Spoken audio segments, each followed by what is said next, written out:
who made you? We'll answer, well, nobody, nothing. We, as a creation, are the result of the Big Bang, which brought the universe into existence, and we are the result of evolution, which brought life into existence and the diversity of life as we know it. That is the atheist answer. But does that answer make sense? I would submit that it does not, and here is the evidence. To begin with, let's look at the Big Bang. First of all, let's understand that the Islamic religion does not have any problem with the Big Bang. Islamic religion does not deny that the Big Bang happened. The Islamic religion, however, teaches that the Big Bang was under the control of the Creator. أولم يرى الذين كفروا أن السماوات والأرض كانتا رتقا ففتقناهما وجعلنا من الماء كل شيء حي أفلا يؤمنون. Now, which makes more sense? For us to believe that it was a random event or that it was under the control of the Creator? To begin with, the Big Bang did not start with the explosion. The Big Bang started long before. Before the explosion, there was a primordial dust cloud, a dust cloud in the nothingness of space, which drew together as a massive hyperdense core of mass and energy, and it was that exploded. So, where did this dust cloud come from?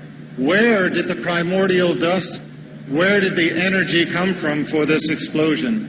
ثم استوى إلى السماء وهي دخان فقال لها وللأرض ائتيا طوعا أو كرها قالتا أتينا طائعين.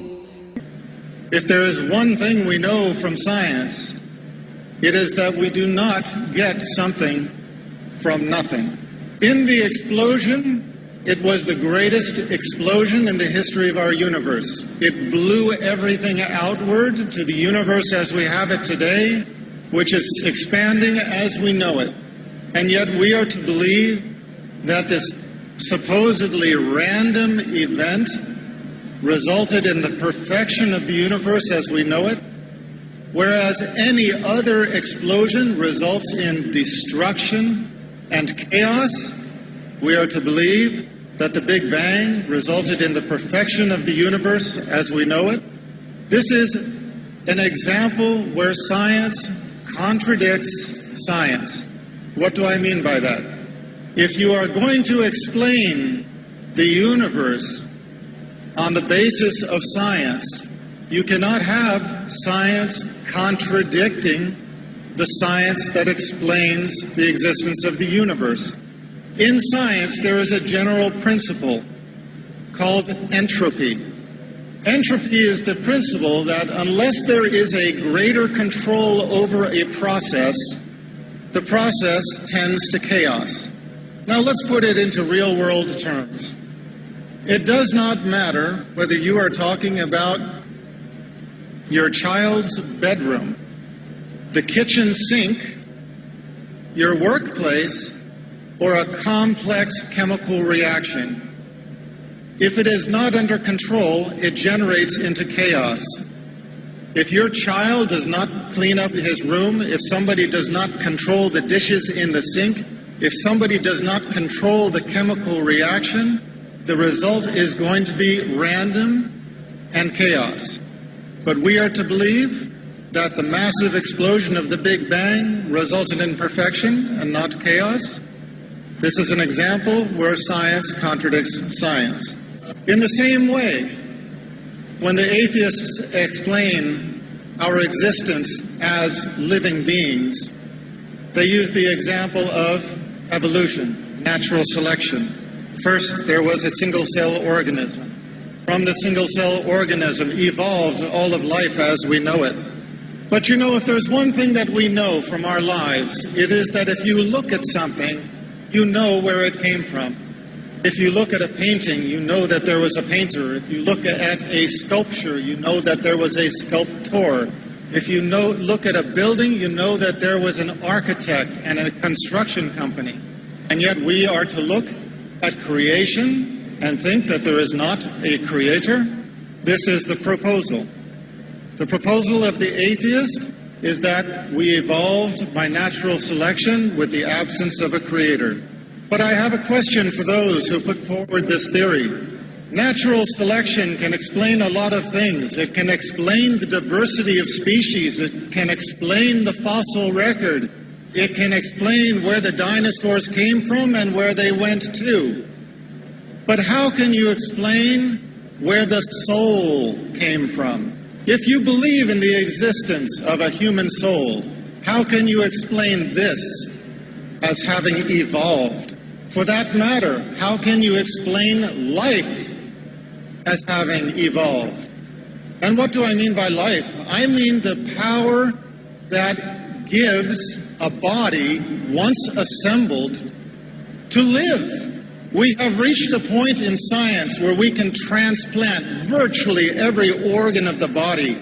We can make a Frankenstein if we so desire. But not all of the world's scientists over the history of mankind, if you brought them all together, cannot make them live.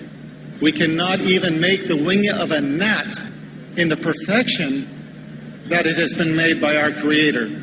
And we cannot give a body life. That is why, once dead, medicine is not able to revive a dead person, even when their organs are still functioning. So, the explanation that we developed from natural selection is another example where science contradicts science. We have the example of millions of years of evolution or natural selection, and the proposal is that everything in our existence, if we don't have some control over it to keep it in order, everything degenerates into chaos. Except for the Big Bang and except for evolution. Those two things, just by themselves, they tended toward perfection. Well, there are some people who accept that explanation, but I submit to you that it is not of those who are enlightened, it is not of those who have open minds or open hearts who accept that explanation. The Arabs have a story that they like to tell. A Bedouin is traveling in the desert. He comes upon an oasis, and in the oasis there is a perfect palace. Now, there are no building materials around. He finds another nomad and he asks him, where did this palace come from? And the nomad said, oh, subhanallah, glory to be our creator, you would not believe where it came from. First, the wind blew so hard that it shaped the rocks into perfect cubes with square edges. And it tumbled the rocks over the desert until they all fell together in the shape of this palace, in perfect assortment. And then the wind blew the dust with some, hairs and fibers from the trees into the cracks and brought the rain, and that made the cement that cemented it all together. And then lightning strikes blasted the sand into sheets of glass and blew the sheets of glass into the windows. And then the elements took wood from the far corners of the earth and shaped it with the wind and the different force of the elements into furniture and into window trim and doors. And tornadoes and hurricanes carry it here and dropped the doors into the door places, dropped the windows and made the window frames, tumbled the furniture into the rooms. These strong winds took the fibers out of the backs of our sheep, wove them together into tapestries and carpets, and coated the floors with it.